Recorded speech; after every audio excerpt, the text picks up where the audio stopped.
the Lebanon family. My children, who were just 7 and 10 when I came to Lebanon Middle School and are now young adults, also felt like they had a second family in the faculty and staff at LMS. I leave the Lebanon Public Schools richer for the experience and happy for the opportunity to develop a love of reading for the students of Lebanon Middle School. Thank you for the opportunity to make a difference for these young readers of Lebanon. Sincerely, Jeanette Picard.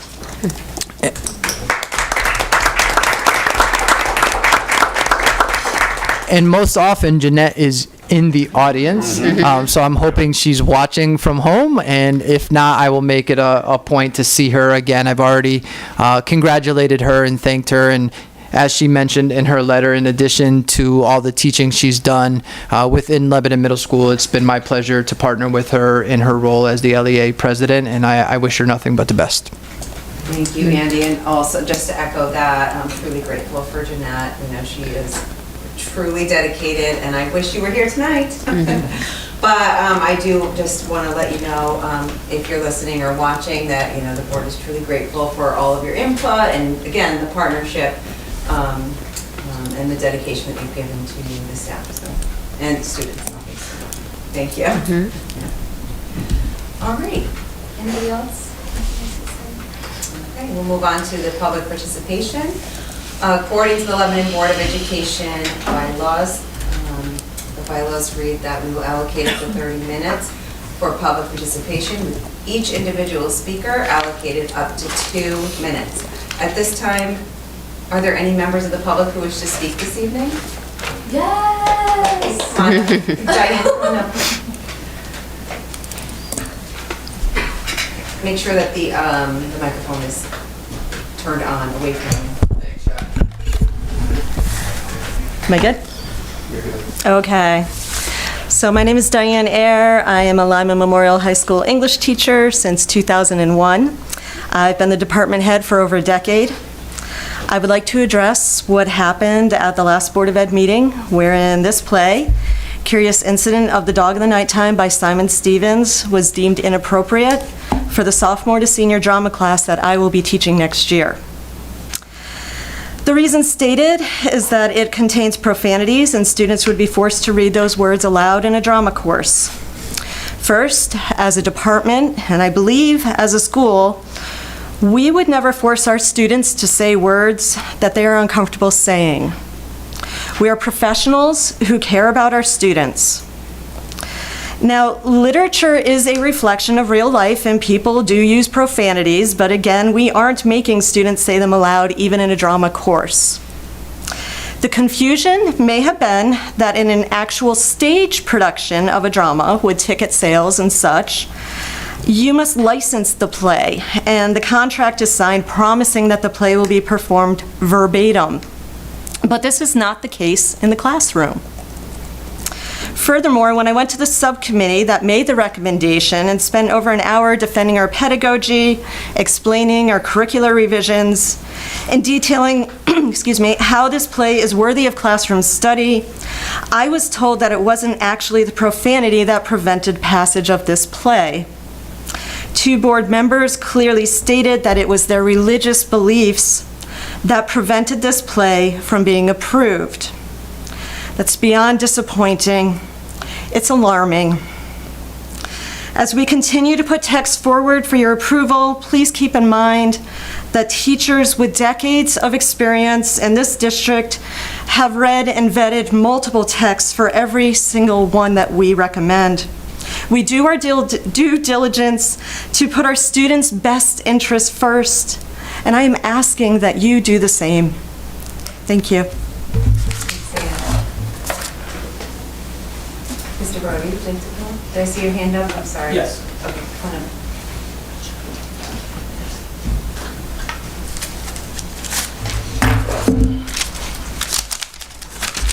I assume the mic is still live? Okay. I'm here My name's Kevin Brody. Some of you, I assume most of you know that. I am the Social Studies Department head.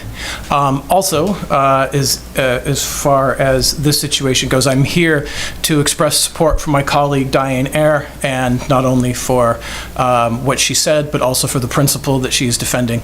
I'm here as a fellow humanities teacher. I'm also here as a produced playwright, and in the interest of full disclosure, I actually share an agent with the playwright of the play that was rejected, that Mrs. Eyre refers to. And regardless of what the reasons were that were given for rejecting this play, I think the important thing is, again, it is all part, whether it's the language, whether it's the mental health issues, whether it's violence, it's all part of the world that we're in, and anybody who possesses one of these can tell you that. But when you refuse to approve a book that's going to be taught in a classroom, you lose the opportunity to contextualize all those things, to present them in a way where we learn from them, where we develop insight, where we develop understanding of ourselves and others. And so what ends up happening is those things that you might find objectionable are still out there, but one of the best ways we have to process them is basically taken off the table, and that's really not how it should be. As teachers, that's the thing that we do, and we're good at it. And if their concern is that high school students aren't prepared or able to process those types of things in the way that they should, I think that does a disservice to high school students, because in my 28 years of doing this, if I've seen one thing at the classroom, is that students have shown me over and over again that they are very capable of that, and they're capable of understanding and insight, and really do want to understand more about how the world works. And when we take books off the table that can teach us that, everybody suffers. Thank you. Thank you. Can I add one more point to that? I know after the last board meeting, a lot of the students personally, like in my friend group and outside of it, were talking about how the book was banned. And I know some of them have read it and they've wanted it to be taught in the classroom. So I think it would be very beneficial if it was taught in the classroom, because it teaches different perspectives that everybody needs to learn in life once they get not kicked out, but like once they leave land and land, they need to know all these different perspectives and what other people may be going through. Thank you. Yeah, you're welcome. Are there any other members of the public who wish to speak this evening? Okay, seeing none, we'll move on to the consent agenda. Make a motion that we approve the consent agenda. Second. Motion by Brian, seconded by Nicole. Any discussion? I have something to say. I value the teaching. Is it about the consent agenda? It's about the books? No. Oh, yeah, we can't talk about that right now. Oh, that's fine. Because we're talking about the consent agenda. When members of the public speak, we're actually not allowed to respond. Okay. Because the whole point of the public participation is that their views are allowed to be, we're supposed to be hearing them and take into consideration, right? But we are not allowed to get into a back and forth dialogue. Okay. Not until we make another motion, I assume. If there was an item on the agenda that we would like to discuss, or if you would like to amend the agenda during some type of discussion, if it's a regular meeting, that's appropriate. Okay, thank you. Yeah, no problem. It's part of the learning process. Sorry for butting in on my comment then earlier. It's okay. I know now. Okay. All right. So I had a motion by Brian, seconded by Nicole. Any discussion on the consent agenda? All those in favor, please raise your hand. Okay, that passes unanimously. All right. Now we'll move on to the student representative. Thank you, now I can talk. So I don't know if I want to talk about Lyman, because I just read this and it's basically all the points I was gonna hit, but I'll hit a few more. So we'll start with Lyman today.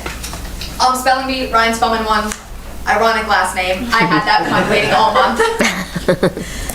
We had our AP testing, it's still going on, but it is halfway done, more than halfway done, and I'm super happy about that, and I think Ms. Boone is as well.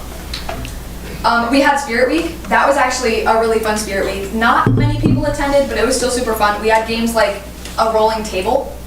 So there were people laying on the floor from each grade, and then you put a mat on top of them, and somebody sits on top of it, and you have to roll from one end of the gym to the other with a person on top of you. So I think that was really entertaining. I did that. I know it was entertaining to watch. So that was a fun pep rally, and then the contempt band performed, and they always do amazing, as you guys heard tonight when you walked in. Hopefully you heard tonight when you walked in. Model UN went to an after-school conference at Glastonbury High. It looked like it went very successful. I think they learned a bunch of stuff outside of the classroom. Mr. Apicelli mentioned the piglets. That was on my list. He mentioned the Color Fun Run. The spring band concert. Go ahead. I don't know a lot about it. I was gonna go to the Color Fun Run, but I had a tournament. But It was so much fun. It was fun. My friend was telling me about how when she was running, somebody threw one of the pigment things, and like it tried to hit her friend, but they ducked, and so it hit her right in the mouth. Oh. She said she was washing out red out of her mouth for like days. I think Sarah was too. You were? Yellow. That's okay. It's okay. It looks like you just kissed buttercups or something. It's better than red, I think. The spring band concert, I know that went really well. A lot of people attended. A lot of people performed really well. Prom happened. Prom was fun. Mr. Apicelli, did you go to prom? You were there? Yeah. That was fun. The DJ, there was a little bit of a mishap with the DJ. He was having some technical issues, but we filled it in with our cheering and yelling, so it's okay. Mayfest is going on. I saw the 6th graders walking down earlier today and went to go see it, and I know the elementary schoolers are coming in tomorrow, so that'll be fun for the elementary schoolers. Senior outing is happening on Friday. We're going to High Meadow, so that should be really fun. Hopefully weather permitting, we can actually do some stuff there, but we'll see. And then we have our talent show scheduled on May 29th. I don't know much about that, how many people are signed up, but I think if it went as well as the middle school one, it'll be okay. And then the middle school, they performed Murder on the 518 on April 27th. I know that was really, really fun. I talked to some of the castmates, crewmates, whoever was performing, and they said that it felt really good to have all the people come and watch them and cheer them on, and then it felt like a weight was lifted off her shoulders afterwards because she didn't have to worry about it. The last Panther Den happened with fire trucks, and it looked really fun. They had the hoses pulled out. I don't know what they did with them, but it looked really cool. I saw my brother go up there for that, so he must have been a volunteer. They had their pep rally for Spirit Week, and they gave out awards on Monday. Mr. Johnson, did you give out awards on Monday because you were missing Friday, right? Yeah. Yeah, that's what I heard. Yeah. So he missed Friday, and so he moved it to Monday so that he could give out the awards, and I like that. They had the spring concert and the art show, and that went really well. I went there. The art was amazing. Like, Lyman's definitely getting some nice feeder kids to come in and fill up the spaces the seniors are leaving. There was a memorial for the elementary school and the middle school for Jeremy. They all wore blue, his favorite color, on the day before May 4th because he was a big Star Wars fan, and so May 4th was a Saturday, so I really appreciate that they did that, and I think it was a nice memorial for him to make him feel alive. SBAC tickets for preparedness, I think this was a really fun idea because everybody hates SBAC. And so they had, if you guys don't know what happened, they had different tickets of preparedness, and whatever grade had the most percentage of kids that were prepared for SBAC got to be on a leaderboard. So I think did the 6th graders take first place, Mr. Johnson? I don't think it's officially been announced yet. It hasn't? I knew that they were in the lead. Gotta keep it under wraps. I know they were in the lead because Lily was really into it. The kindness challenge that Miss Strong is starting, so they go pick up a booklet and then they have like a bunch of kindness things that they can do in the booklet, and I don't know if it's the first one that completes it or just who completes it first or gets it done gets some sort of prize, but I think that's nice, a good way to spread kindness since kids can't be too kind all the time.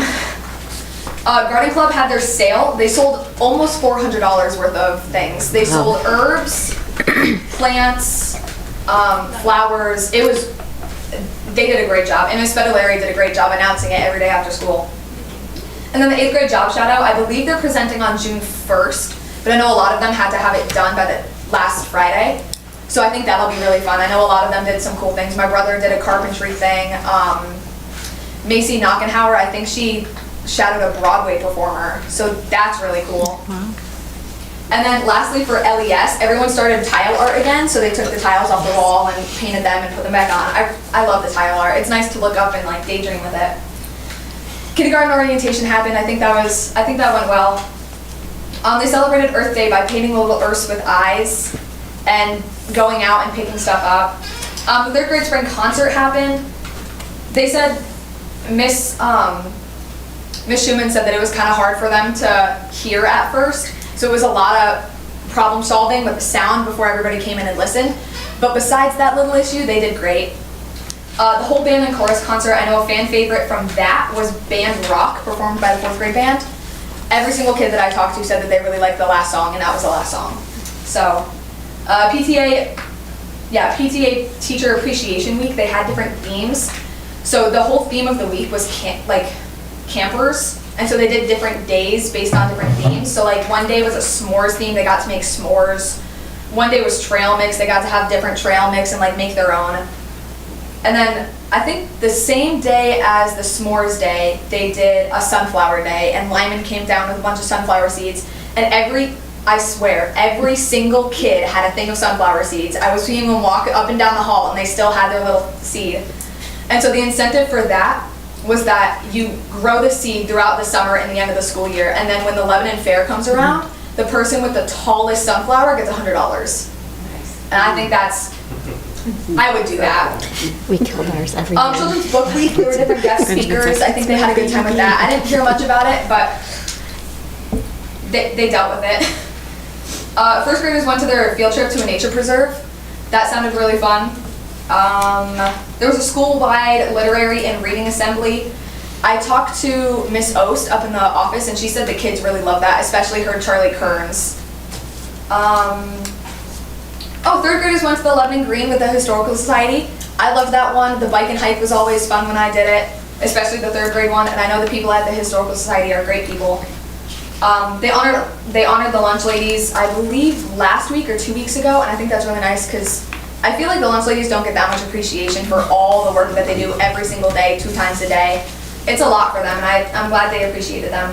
And then my favorite thing, I think, of the entire month that I want to do for the high school is that the kindergartners started an ABC countdown for the last days of school. So they started with A, and then yesterday was B, so they did bubble themed. So everything they did was bubbles. Today was chocolate.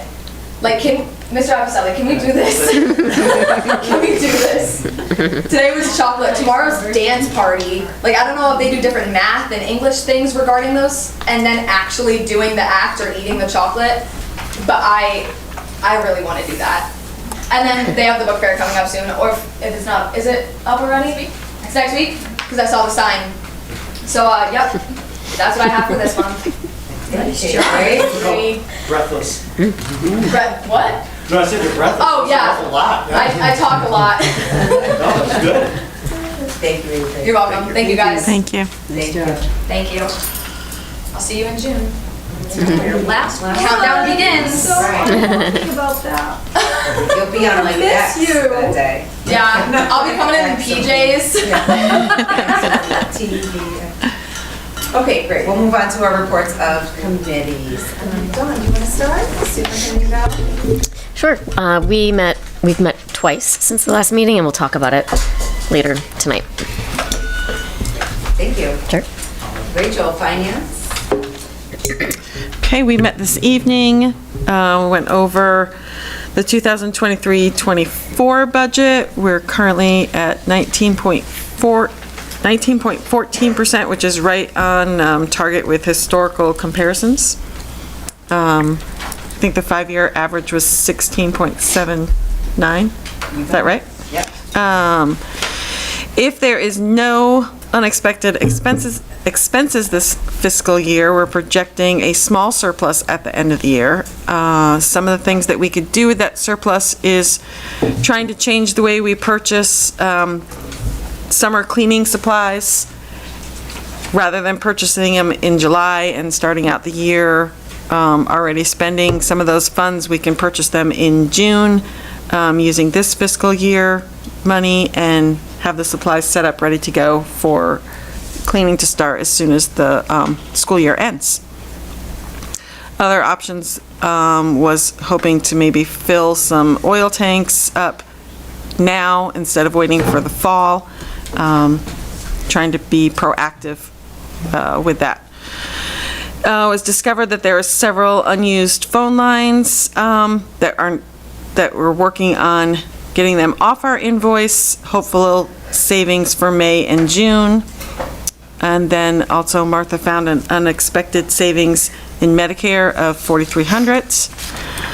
After Martha did a nice deep dive audit in the non-lapsing fund, she has now balanced that to match what our, the town states we have available, with an increase to that budget. I'll let her talk about that more, or Andy talk about that more later. For this year, looking at the town vote coming up this week, and with the 51,000 cut that was made, or 51,999 cut that was made, things are looking better if that vote goes forward as is, with some savings from our resignation and retirement, hiring new employees as a potential at a lower level to give us a good savings on that, and we'd be in a more comfortable position with the budget presented as is if it's passed. That's for 2024-25. Great, thanks, Rachel. Any questions? All right, thank you, Rachel. Andrew, climate and culture moment. Oh. So I actually did the minutes for 416 the last time. I'm a little uncertain about the rhythm of this thing. So we did meet last week, although I didn't turn the minutes in yet. So I don't, how does that work? You could just give a summary of what we did. Just a quick winging it? Okay. So we did meet on 5/6, on May 6th. We discussed ticketing for sports events. Scott was there, the athletic director, and he explained some of the procedures for how they do the ticketing, talked about money that's collected, about the app that they use from GoFan. We're looking at, possibly, I guess investigating some of these things to see if they're optimizing them, if we can, if there are any better methods that we haven't employed yet. There was a discussion about lights and the bills for the lights and the gate fees that pay the bills for the lights, and it sounds to me like that there's a rather small surplus after the lights are paid for. So basically it sounded like they pay for, I don't know, maybe 2 or 3 of the light bills are into a surplus. And we talked about some different ways to try to improve, I guess, or encourage more students to attend sporting events.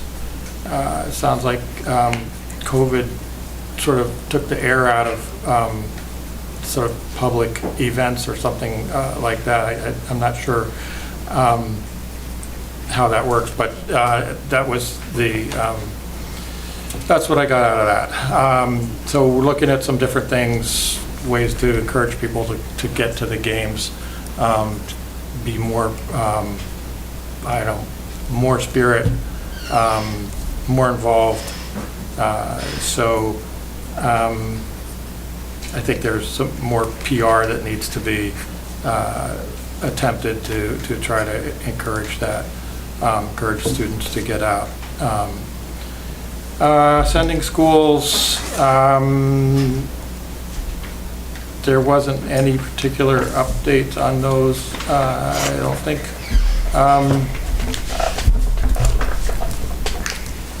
We discussed some possibilities with Franklin, but that hadn't been, no action items on that yet. alternate high school, they have 3 students committed. Same-day preschool, sounds like it's off to a good start with a lot of applications in. So that was it, I think. Yeah. We adjourned at 6:09. Is there any questions? Yeah, all right, thank you.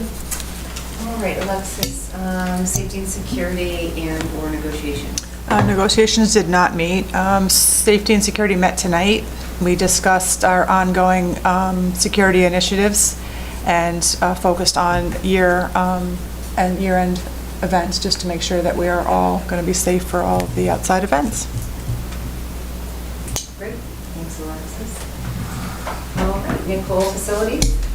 Facilities is very exciting these days. I am so impressed that we are finally using that greenhouse to its capacity. I'm overjoyed about that.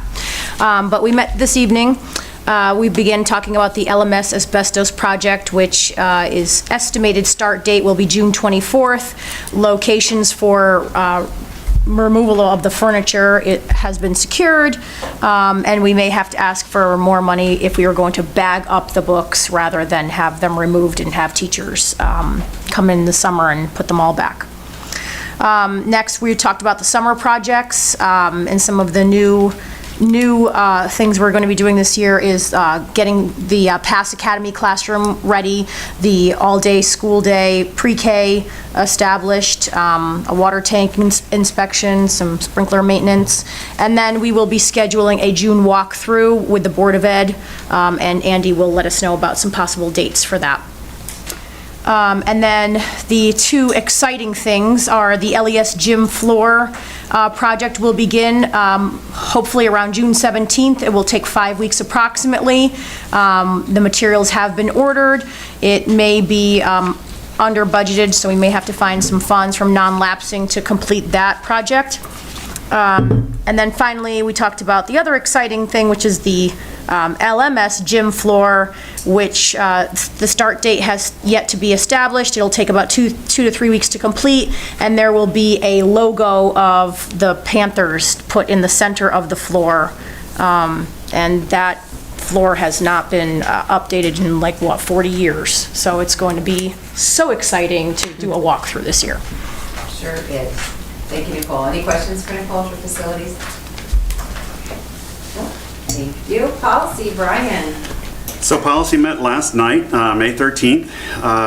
We went through policy 1007, that's the use of school facilities. That is all on our agenda tonight. We just went through it again to make sure that all of the changes that and concerns that the public had brought forward to us, to the board, have been thoughtfully looked at by us in the policies, and we're bringing forth what we feel is a great revision, good update to our use of school facilities policy as it was approved by the attorneys as well. We looked through policy 6012, the selection and adoption of learning materials. The question there was the use of the form that's used when a new text is requested. We found that it was just there was a problem with the publishing. They were using the old form, so it was just a matter of folks using the new form, so there was nothing to see there. And policy 9019, student representative to the board. We had talked about that when the board had updated the policy last November 23rd, it did not give administration at the high school a lot of time to implement the whole policy. So they've already made changes this year to see that the process for a board rep fits the board's wishes. We also talked about Mr. Gonzalez is going to set up a meeting towards, once we get into the new year, early fall, for the board to meet with the student representatives so that the board members can let the student representatives know what their expectations are as to what they're hoping the the representatives gather from the experience and what we hope they're able to bring back to the students in the schools as well. Thanks, Brian. Thank you. Side note, we actually have next year's senior rep here this evening. There's Holden LeMay. Hey, hold on. Hi, Holden.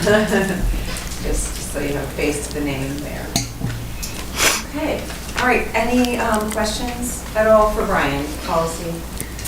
All right, governance did meet, unrelated to governance, however, there is a referendum vote on Thursday night, or Thursday, I keep saying Thursday night for some reason, this is new.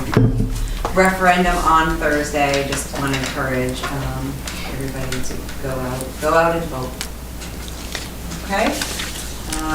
It's easy to forget, it's a Thursday, which is a strange day, you know, for a vote, but especially in Lebanon, so don't forget what's going on. Okay. All right, we'll move on to our administrators' reports. Are there any administrators who wish to add to their report this evening? Oh, sorry, did I steal your thunder, Mr. You did, but that's quite all right. That is quite all right. And it was a great introduction, Brian, to what I wanted to do tonight, and that was introduce Holden. Holden is a outstanding student in our school. He's going to be a senior next year. Holden is involved in an awful lot. And if you had some time before the meeting, you would have seen him jamming in the gym. He's our drummer, and he goes to town on those drums. He's good. Holden did apply for the position of senior representative to the Board of Education. We do have a junior who is going to, who also applied for that, so we couldn't make the connection for tonight, so we're going to ask her to come to the June meeting so that everyone can meet her. But I did want to take just a little bit of time to introduce Holden, and I don't know, Holden, I don't want to put you on the spot, but if there was anything that you wanted to say, or if not, Holden is pretty tired from, he's been going, you know, like they've been playing in there since before. Yeah, I was going to say, maybe even before that because of all the warming up you guys did. And AP exams, and so, but, you know, we're really appreciative, and, you know, Holden is, like I said, he's involved in the school, and this is a perfect position for him. Can I say something about Holden? So, I'm the president of the Lebanon Lions, and Holden is the president of the Lebanon Leos. So, and he spends his weekends talking about being tired, cleaning up at the fairgrounds and helping out in various areas with the Leos. So not only he's an awesome student in Lebanon Public Schools, but he's an awesome community member as well. He supports Lebanon pretty good. So, good job, Holden. Nice to have you, Holden. Yes. Thank you. Okay. Thank you. All right. Thank you.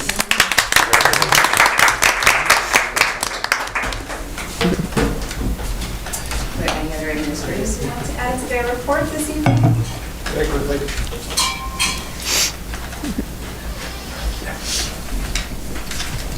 Hi, Chad. Hi, how are you? I like to do my data dives, and it just so happened that this afternoon I was trying to help Andy with some annual report things, and I kind of have 3 sets of numbers that I thought were important to highlight that I think show some of the progress that the middle school has made in improving our culture and climate. Number 1, last year, as of this date, we had 38 out-of-school suspensions that resulted in 120 days of lost learning. This year, today, we have 16 with 32 days of lost learning. At this point last year, our chronic absentee rate was at 13.9%. This year, it's at 12.1%. And this year to date, and this is not just absences per, sick absences, but absences, personal days, professional days, and what have you. Last year at this time, there were 676 teacher absences. This year, that number's down to 465. So I feel those 3 numbers show we're making some progress. I just wanted to share that data with you guys. Thank you. Chad. Thank you.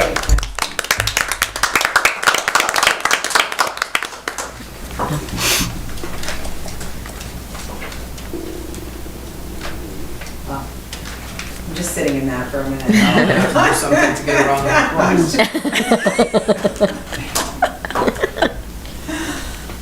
Board of the Super. All right, here we go.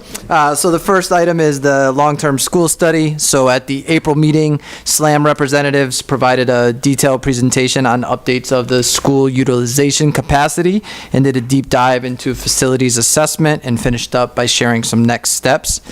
They also shared a 10-year forecast of costs with a priority within the district. The assessment totals were over $62 million worth of work. There's another meeting scheduled for May 28th, and as of the last invoice, it indicates that we are more than 50% done with the school study. So looking forward to the meeting on the 28th, and even more so looking forward to the report that will come to kind of put a bow on all of the work and study that they've done, and then it will be exciting to talk with the town, the different boards, and ultimately with the Board of Education around what we're going to do with all of that information. Any questions about the school study? All right, next is a strategic plan status update. So the committee met again last week and began fleshing out some goals for the LPS 2030 strategic plan. As a reminder, the group had previously met already 3 times, and over the course of the work, they've reviewed result of stakeholder surveys, they've developed core values, and most recently, they did a strength and weaknesses assessment that led right into the goals. We have one more meeting in June, and the plan is on track to have the administrative team working alongside of me to come up with some associated action steps and timelines for the new strategic plan, and I hope to have that ready to share with the community and the board at the end of our summer. Any questions about the strategic plan? And it is a very exciting time of year. You see there's a lot going on in each of our schools, as evident as what was happening here tonight with our celebrations of student successes, with Mayfest. I know that you have a list of all of the events going on, but just to highlight a few, at LES on the 23rd and 24th of this month, PTA is holding their Bagels and Books event, and then on the 28th, elementary school student artwork will be on display from 6 to 7:30. LES has their field day on the 29th, and on the 31st, grade 3 will be partaking in Colonial Day, and there will be the 4th grade celebration. At the middle school, this Friday actually is the 8th grade job shadow. It's a great event if you have any flexibility in your day, and you can see that in the gym. That's a great one to attend. On the 29th, if you're just out and about in the town of Lebanon during the day, you'll see our 7th graders enjoying the bike and hike day. And on the 31st, LMS will be participating in the Great East Music Festival, and 8th grade has their celebration that evening. At Lyman, as you can see, we're in the midst of Mayfest. Later in the week, we have our Ag Expo and senior outing. And next week, there's a trip to New York City to visit Broadway and the FFA banquet and Lyman Field Day, which is going to be exciting. June, very busy, and concludes probably with the most important events that everyone's interested in. LES Moving Up ceremony is on Monday, June 10th at 6. LMS promotion exercises are Wednesday, June 12th, because we have our board meeting sandwiched in between. And then the graduation of the high school is Thursday, June 13th at 6 p.m. Yes, very busy time of the year. Any questions on any of that? Ooh, just hold on, guys. We're almost there. Awesome. Thank you, Martha. We will move on to our finance report. Hi, Martha. Hi, Martha. Come up to the job. Of course. Mother Meredith. Share.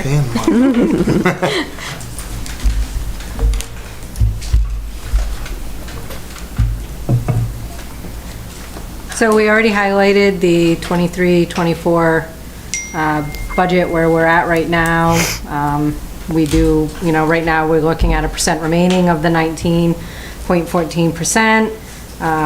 Again, it's in line with the 5-year average of 16.79. It's slightly above that. On to non-lapsing, which I think is the exciting part that everybody wants to get to.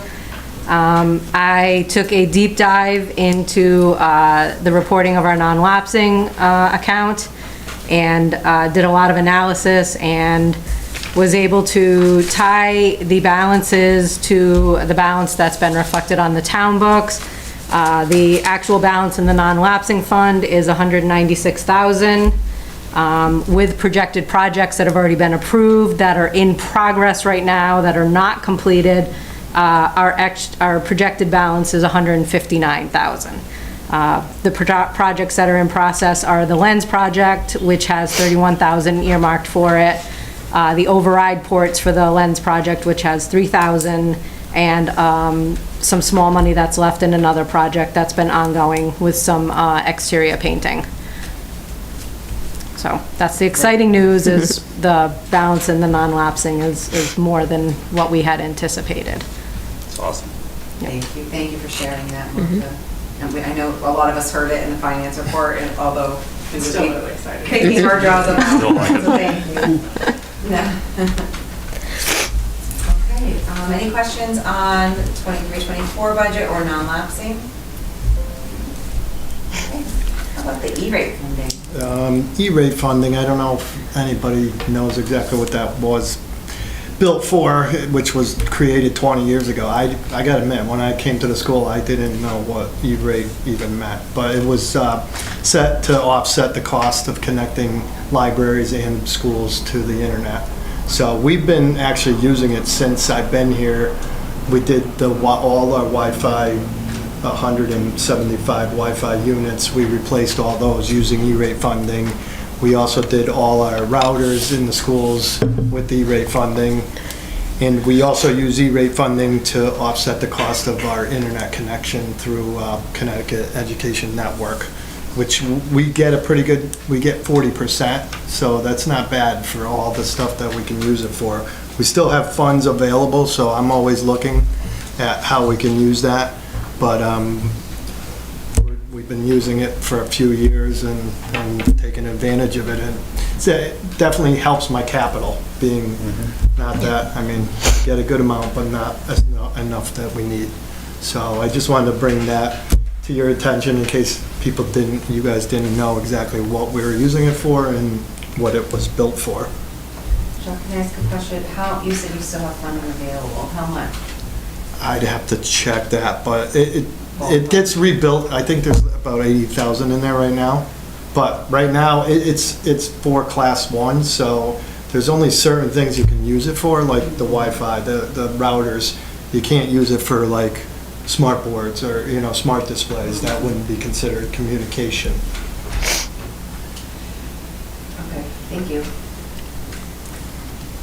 I think Andy put me last because all my stuff is good news, but, Okay, so, my other, second thing is the PEG-PSHA grant, which is weird, but it's from the DEP, same people that do the fishing and stuff, so I'm a big fisherman, so I'm well aware of DEP, but it's from PURA, the Public Utilities Regulatory Authority, and similar to the E-rate, it was started, I think it was started for just libraries, and a few years ago, they moved it over to schools.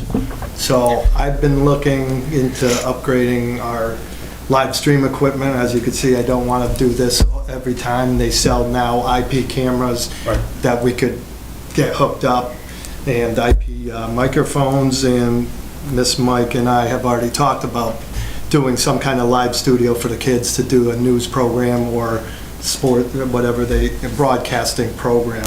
And possibly, I'd like to work it into curriculum also, some with, TikTok and YouTube and all these people making tons of money. I think it would be a great part to add something in video broadcasting to our curriculum. I don't know if it could be a class or a after-school thing or a club. Tell them how much you got. So I did put in for this PEG-PSHA grant. Sorry if I'm taking too long. But I did put in for the PEG-PSHA grant after talking to some of my colleagues. They said, yeah, I asked them, can I use it for the live stream? And they said, yes, definitely put it in. We did apply for it.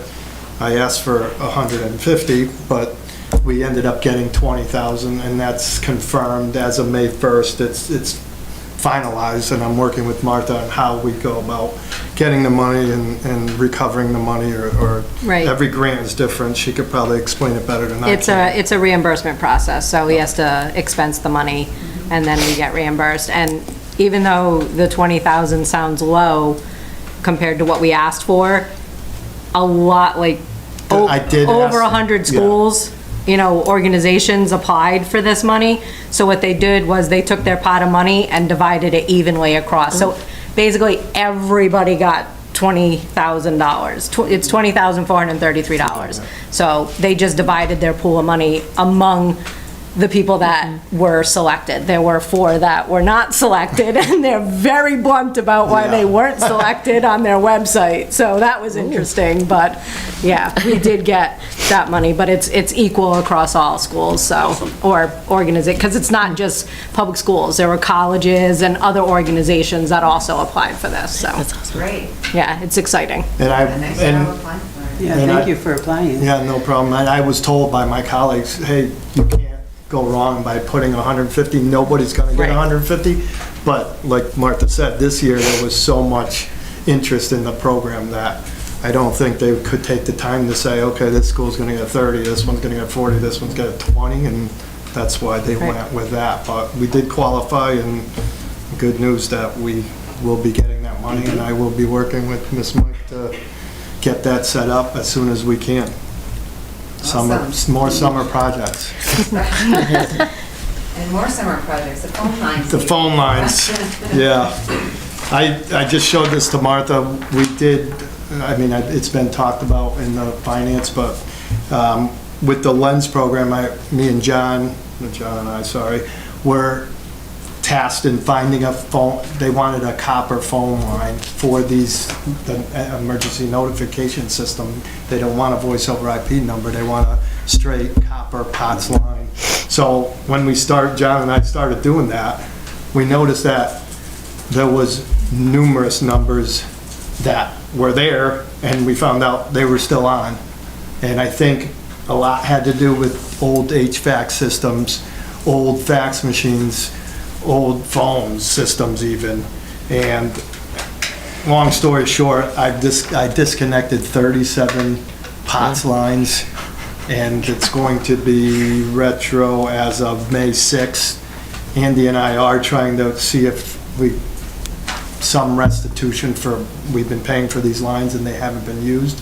So I'm hoping we can get somewhere in that, but if not, I mean, even with that, our bill is currently around $3,000 a month, and I'm trying to get that down to somewhere between $1,000 and $1,500 a month. It's good savings. And there are I'm taking a fine-tooth comb to that bill, and Andy knows that he's been sitting in there, and we're looking at every single line item on that bill. And unfortunately, Frontier is not very it's not that they're not cooperative, it's very hard to get. I've been doing this for months, trying to get these numbers, and finally have this email that says they will be turned off and retroactive as of May 6th. So I am hoping to bring that bill way down, and I will continue to monitor it for any charges. I am actually looking real quick into other companies, IP and with Total Communications, to see if we may be able to get a cheaper, even for the lines that we have, a cheaper rate. Great, thanks, Sean. Thanks, Sean. Thanks for all that positivity. At the end, keep you We love it. Not all Keep you months go awake. that way, Yeah. so, No, you we know. take what we can get when we get it. Thank you. All right, we do have some new business with the first reading, including the policy that Brian alluded to in the subcommittee report. Any questions on that? Okay. Moving on to our action items. Act on the letter of resignation and act on the letter of retirement. Motion to approve a letter of resignation with regret. Second. Motion by Nicole, seconded by Sherry. Any discussion? All those in favor, please raise your hand. And that passes unanimously. Action item number 2, act on the letter of retirement. Motion to approve the letter of retirement with regret. Second. Motion by Nicole, seconded by Sherry. Any discussion? All those in favor, please raise your hand. And that passes unanimously. Action item number 3, act on the adoption of new course textbooks. There are 6 textbooks listed on the agenda. Is there a motion on the floor? Are we going to have a discussion? Yeah, yeah, we can make a motion and second it, and then we'll have discussion. I make a motion to approve the 6 said textbooks. Second. Thank you. Motion by Brian, seconded by Nicole. Discussion. Sherry, I'll start with you. Okay, I first want to say that I applaud and recognize the hard work, energy, innovation that the English department has put in to keep their department up to date in dealing with new innovations coming down the pike, as well as reluctant readers, reluctant students that are not exactly excited about English majors as I was. And as a former English teacher and team leader, I understand the hours that you put in planning and looking for new and better ways to teach.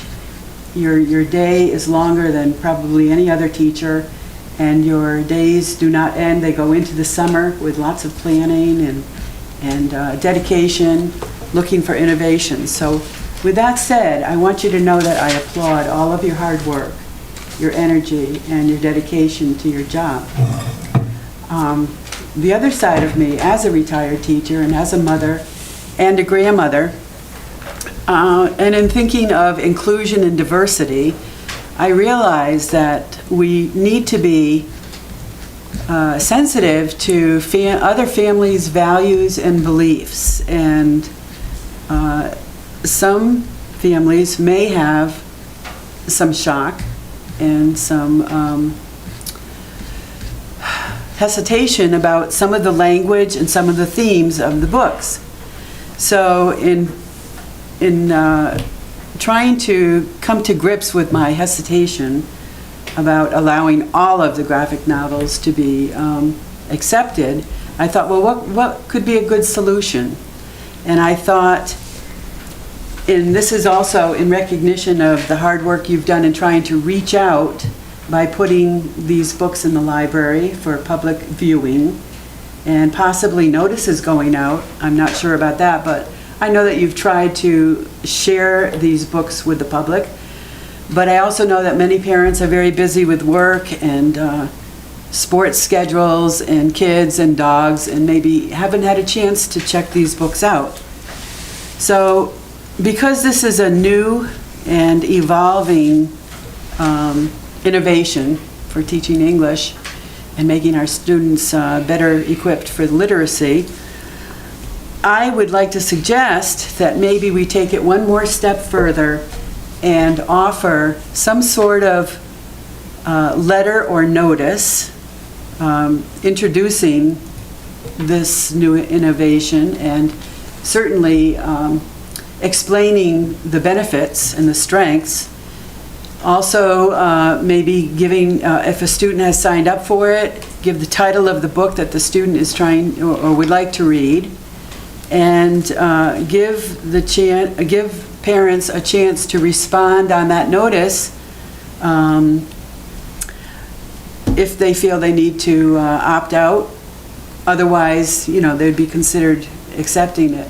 But as I said, I think we need to be sensitive to what we profess all the time, inclusion and diversity, and recognizing that we need to really make an effort to include our parents of these students who will be reading these books and respect the diversity in their own family values, religious beliefs, or whatever.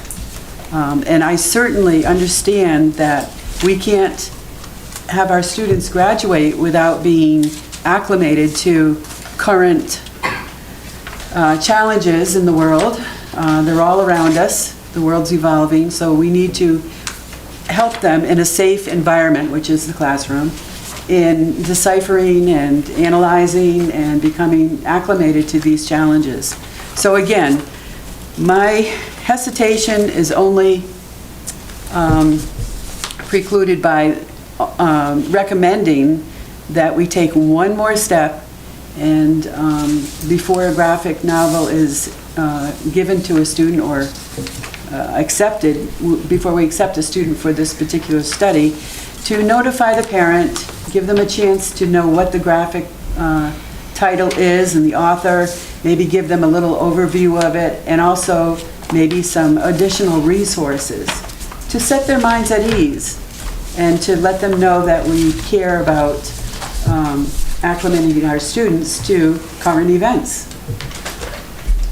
And as I said, I know that you made the books available, but I'm not so sure many parents were able to look at those, and they might just be shocked that, oh my goodness, and maybe this would prevent an uproar of reaction, only because it's new and evolving. And I do know, I've done some research with students who have experienced graphic novels. It's all good. Only one student out of probably 20 that I interviewed said that they are a reader that likes to imagine as they read, and they found the graphics distracting. But I know that there are a lot of reluctant readers that we deal with, and there's nothing worse than trying to have a group discussion, whether it's small or large, with some students not even knowing what people are talking about because they haven't done the reading. So I hope you can recognize my support for you, but also my concern about being proactive about any repercussions of shock or whatever. Thank you, Sherry. Yeah. Thank you. Okay. Brian? Thanks. So, of the 6, one I had really, well, 2 really I had nothing with, but 50% of the books that are on this list, 4 of the 6 have violence, 3 of the 6 profanity, 3 graphic pictorials, 1 sexually exposure, 2 have mental implications for mental health, and then 3 fall under the category of other. And I have utmost respect for Miss Eyre and Mr. Brody. My daughter Abby loves, to this day, both of them. But I respectfully disagree, and I don't, 2 things. One, yes, violence, nudity, all that stuff is around us all the time. I got it. I don't think that we need to feed it additionally to our students. It's my humble opinion that the job of the board is to look at all students, not small population, but what we feel is best for all of them.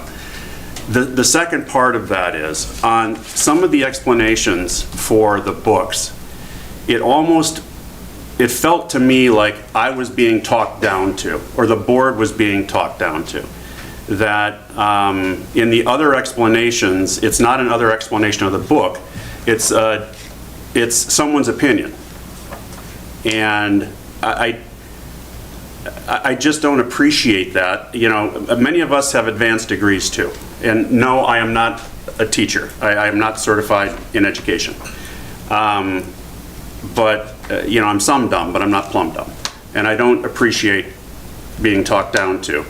Because the messages I felt, at least on 3 of these books, were directed directly at the board because of their last decision and because of the last subcommittee meeting. And again, I don't appreciate it. So thanks. Okay, thanks, Brian. Okay, do you have any comments? Just, You don't have to. I can skip you if you want. it's a fine line because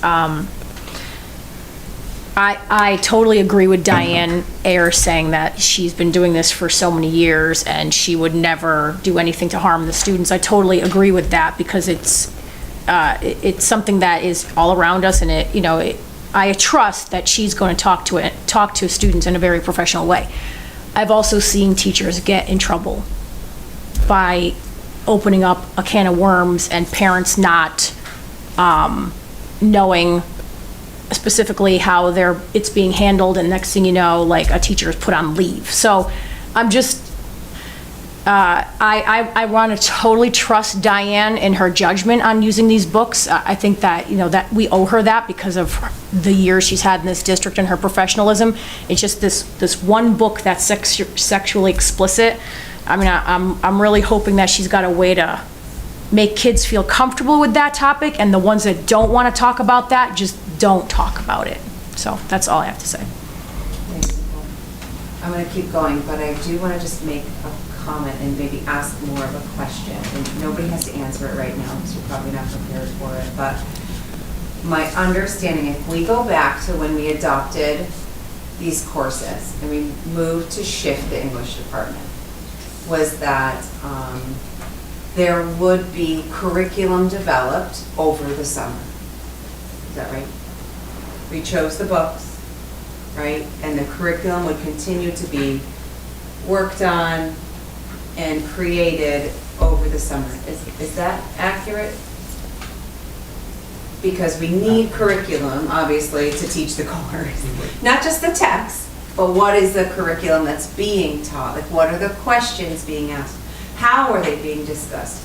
I have a feeling that that may be where all of the confusion is kind of coming from. Is it because we don't know, what the purposes of the texts are? Is that what's kind of causing us like a little discomfort, in general?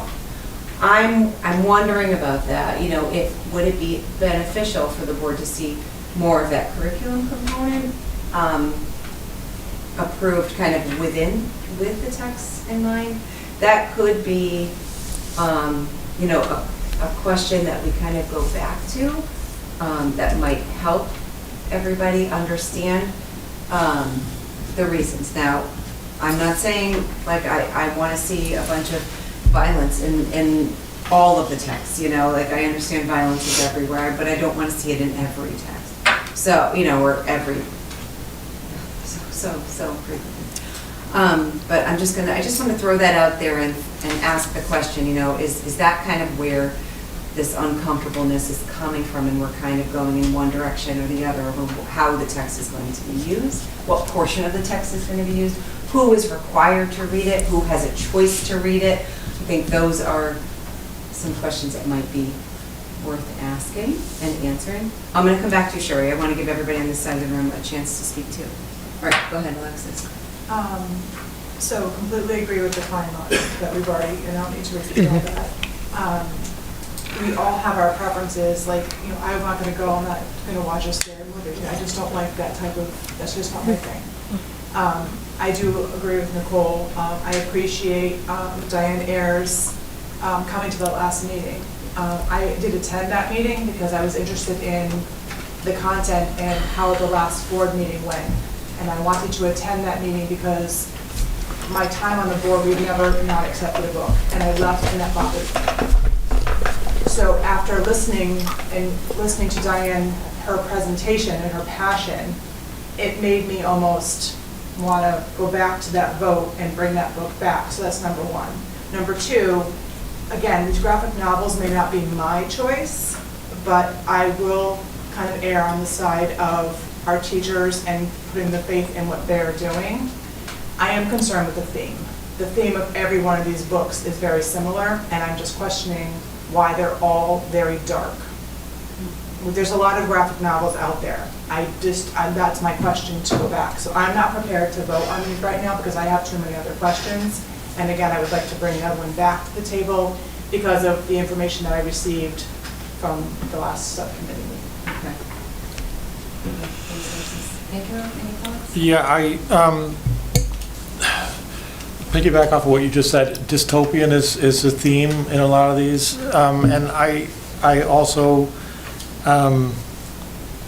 don't really see that as something that should be delved into on a repetitive basis in high school.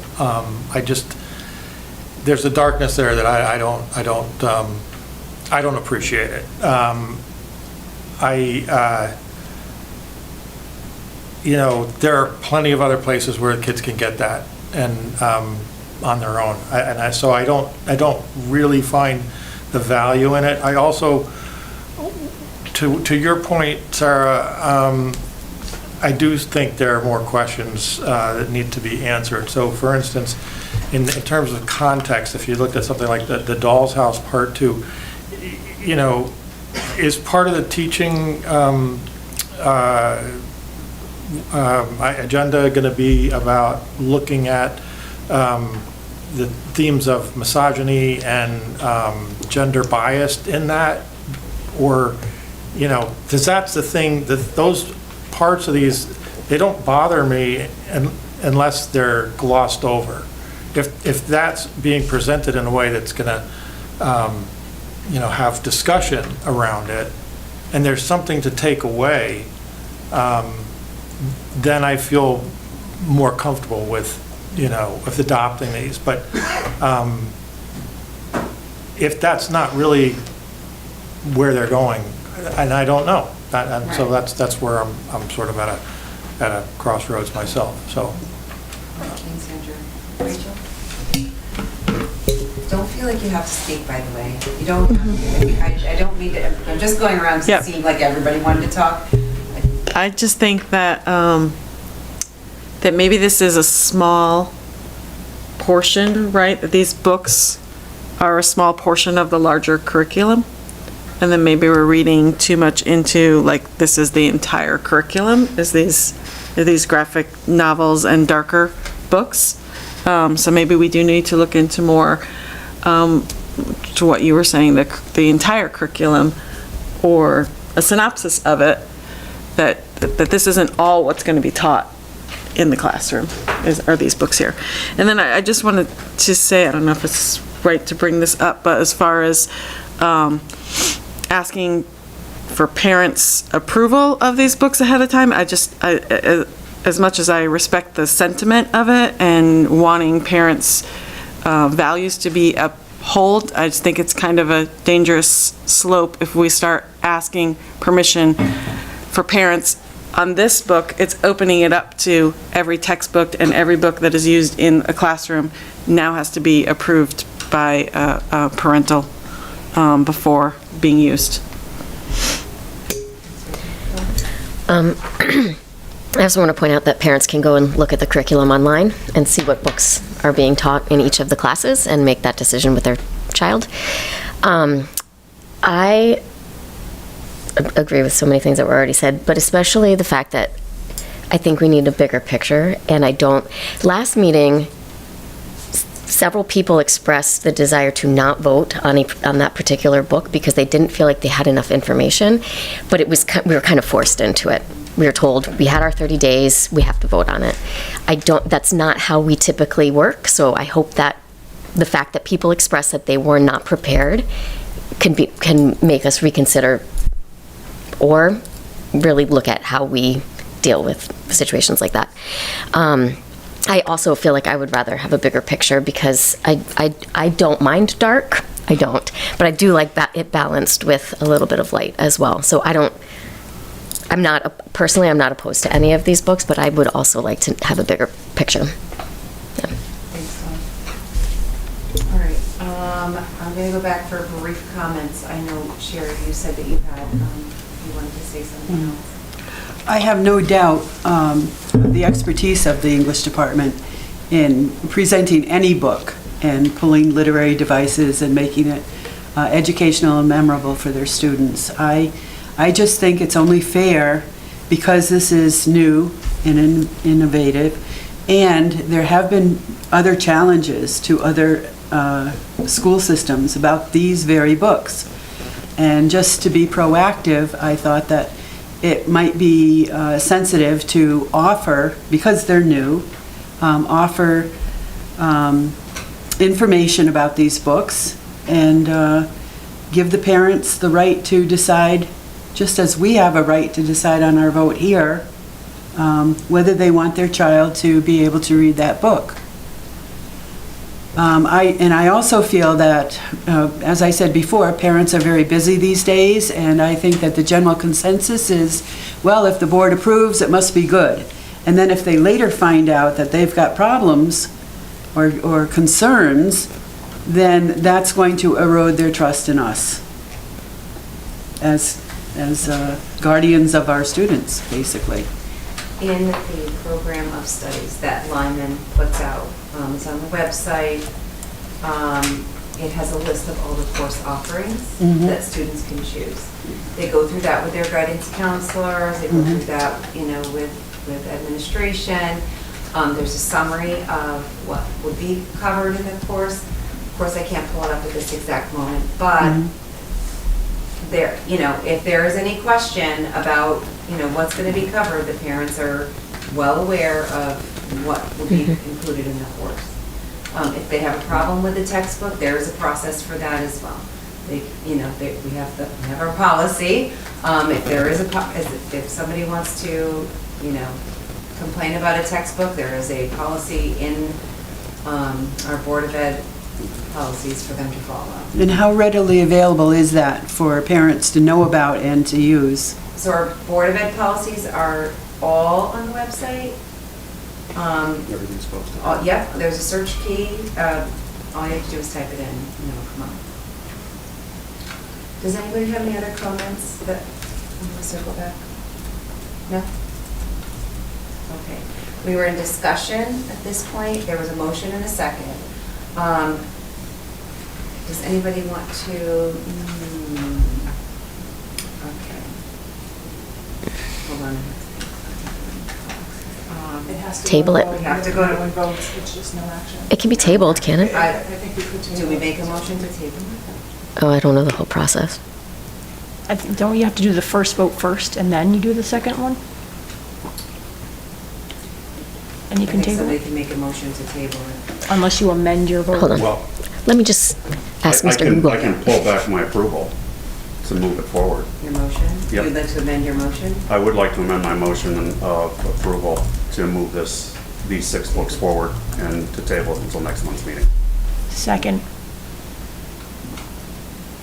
Okay, motion amended by Brian. Did you get that, Hannah? Yeah, Is that thank you. appropriate, Donna? Yeah. I don't know if the motion maker can amend it without the seconder. I'm not sure. Nicole seconded Okay, it. she'll second it. I seconded it. But who was the original seconder? Me. Oh, sorry, I lost track of That's that. okay, Yeah, no yeah. worries. My apologies. We tried to keep it. I might have just made that up too. I don't. Okay, so the motion is It sounded good. until next month. I Okay. would make a suggestion that this go back to subcommittee before it comes back to full board. It's for a more Agreed. detailed conversation. And then maybe everyone try to get to the library and review them. If you haven't already, yes, that would be Some great. of us have. Well, at the subcommittee meeting, is Diane going to explain her thinking? Well, we will have Danelle set that up. Yeah. Okay. That's right. All right, so that's what needs to Exactly. happen, because I think some of us are unclear. Yeah.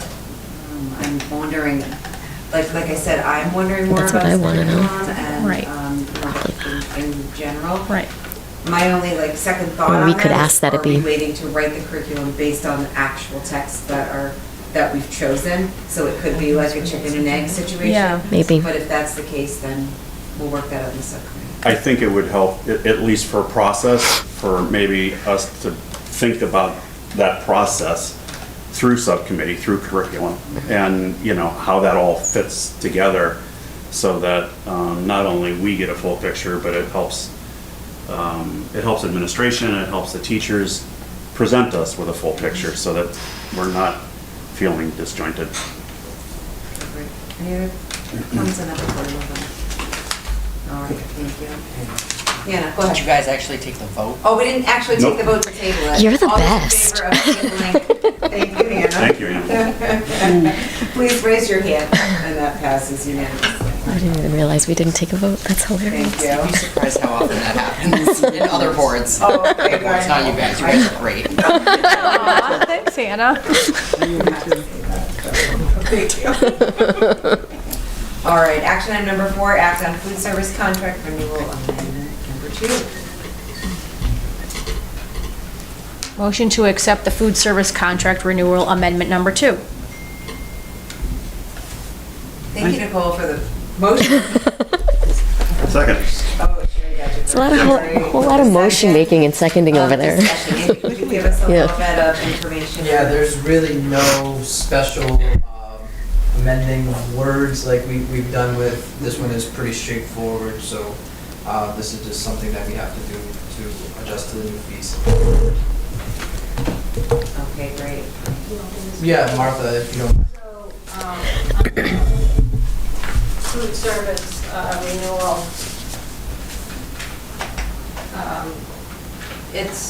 We have the contract with Chartwell's with the option to renew up to 3 years. This would be amendment number 2. And really all it's changing is the fees that they charge. And set by the state is the cap based on the CPI. And the cap was 4.6% this year. I negotiated with Chartwell's to get it to the 4%. Yes. I mean, it's not a huge amount of money, but I wanted them to know that I wasn't gonna just, accept whatever and, that we were gonna have a conversation about it, so that's where we're at with that contract. Thank you. Nothing else is changing. Awesome. You count the pennies, the dollars will follow. Martha's MVP tonight. He's rocking it. Yep. All right, all those in favor of approving the food service contract renewal amendment number 2, please raise your hand. And that passes unanimously. Thank you, Martha. Action item number 2 is to act on the athletic training services contract. Can we get some background on this first? Yes, you can, yes. Go ahead, Andy. So, first of all, just to give you a little bit of research that Mr. Elliott had provided as part of his initial request for this service. So, based on research conducted by Corey Stringer Institute at the University of Connecticut in 2022 and 2023, 62 high schools have a full-time athletic director, 10 schools a part-time athletic director, 25 schools with no athletic, trainer, and 141 did not respond. Also, just in my conversations with area superintendents, this is a shortage area for sure, and several districts are having a tough time either keeping the athletic trainer that they have because they're bouncing to get better contracts, or they just can't find them. We are not alone in being faced with potentially having to make an increase to keep our training services. We only received 1 bid. We did have outreach to 4 different services, integrated rehabilitation services, advanced physical therapy, select physical therapy, and orthopedic partners. We either sent them an email or made phone calls and got no reply. It was posted on Indeed. The RFP was also placed on CT Source, and we had a legal ad in the Norwich Bulletin. So we took measures to put it out multiple places, and we actually extended our typical efforts by making some cold calls, and we still only got 1 bid. Mr. Elliott has put an increased amount in his proposed budget, and here's where we are. Okay, questions? Anna is our current athletic trainer, correct? Correct. Yep. I've seen her do an awesome job as well. What is she currently getting? Yeah, so I can give you the quick data. So there's a 50-hour increase in the proposal, so from 750 hours to 800. There's a $35 an hour increase in the per diem rate, and there's a $23,000 increase this year to next. Okay, so she was getting 27,000? And we're increasing her hours, 50 hours, because of what? Over the course of the year to increase programming, there's been some conversation about like strength and conditioning overview and doing things over the summer a little bit more than are currently offered. That was something that we requested be included in the contract. or that was something just added to the contract to justify the, So I had conversation with Mr. Ellie about his thoughts to increase the services, yes. Sherry? I have two questions. Is this position in addition to the coaches? Yeah, it's separate and different. This athletic trainer does not coach. She provides kind of medical consultation and support for our student athletes and the coaches. Is this position mandated for schools?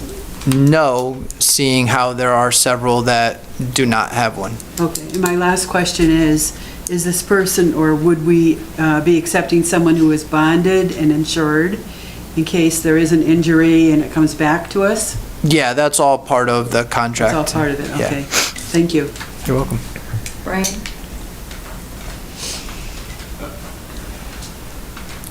I get that, well, I don't get, I guess I take your word, or there's a lot of things that are short right now. So I take your word for the fact that we're short on athletic trainers.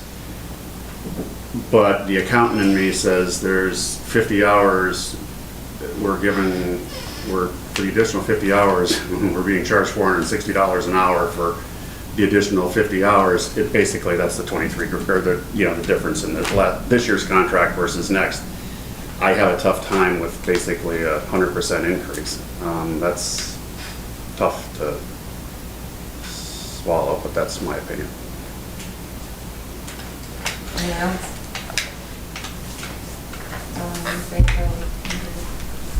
I have another question. Yep. Where are we getting the money from? Which account? It's part of the operating budget. Go ahead. So especially, in light of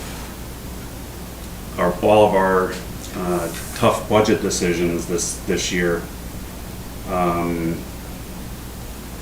is that additional funding, that additional $23,000 to $25,000, is this the best place for us to spend it? I just want to make a comment too. I do have strong feelings about this. I feel like asking for $50,000 for a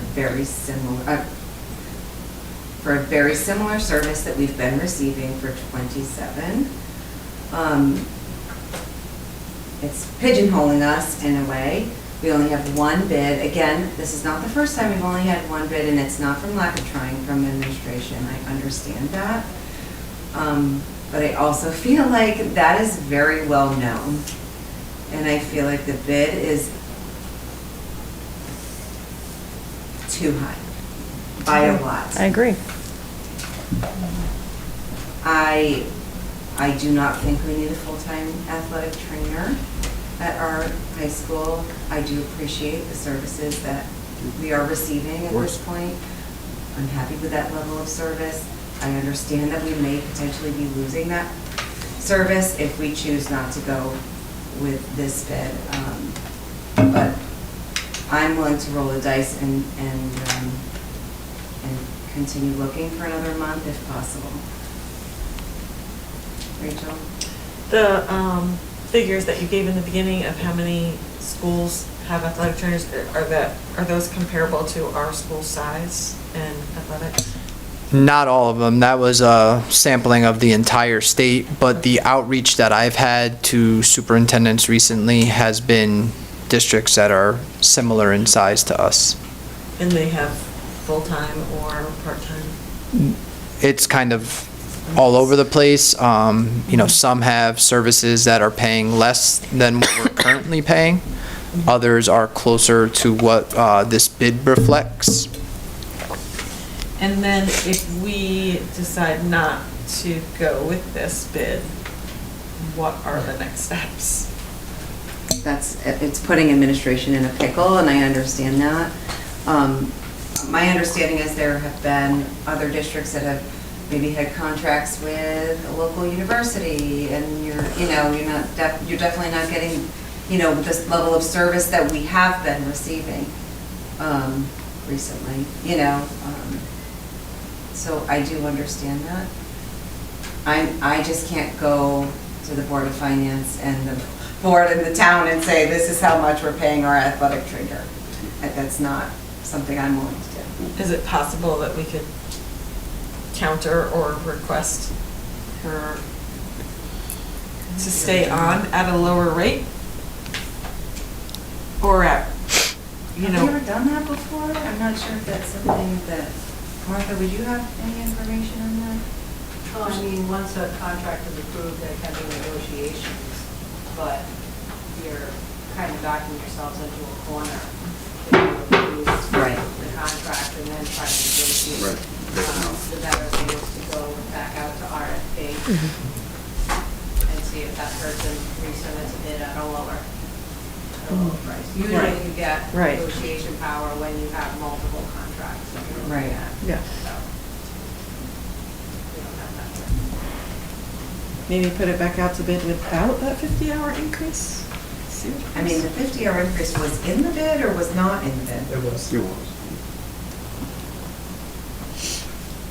I just personally think it's a lot to ask for this year, especially with the budget the way it is, and you know, it's also kind of a lot for just a 50-hour increase from what we paid in the last year, previous contracts. And what else, what is the service that we're getting? I understand it's 50 more hours worked, but what is the additional service? Like over the summer. Who's gonna be here over the summer? Well, I think that. Well, there is the proposal for out-of-season coaching at the CIAC, but that hasn't been decided yet. Sherry? Is this item in the budget already that we have presented to the Board of Finance? Yes, At this dollar amount? yes. In, Why? okay. Why would it be at that dollar? I don't understand why it'd be at that dollar amount. It's easier to come down than it is to go up.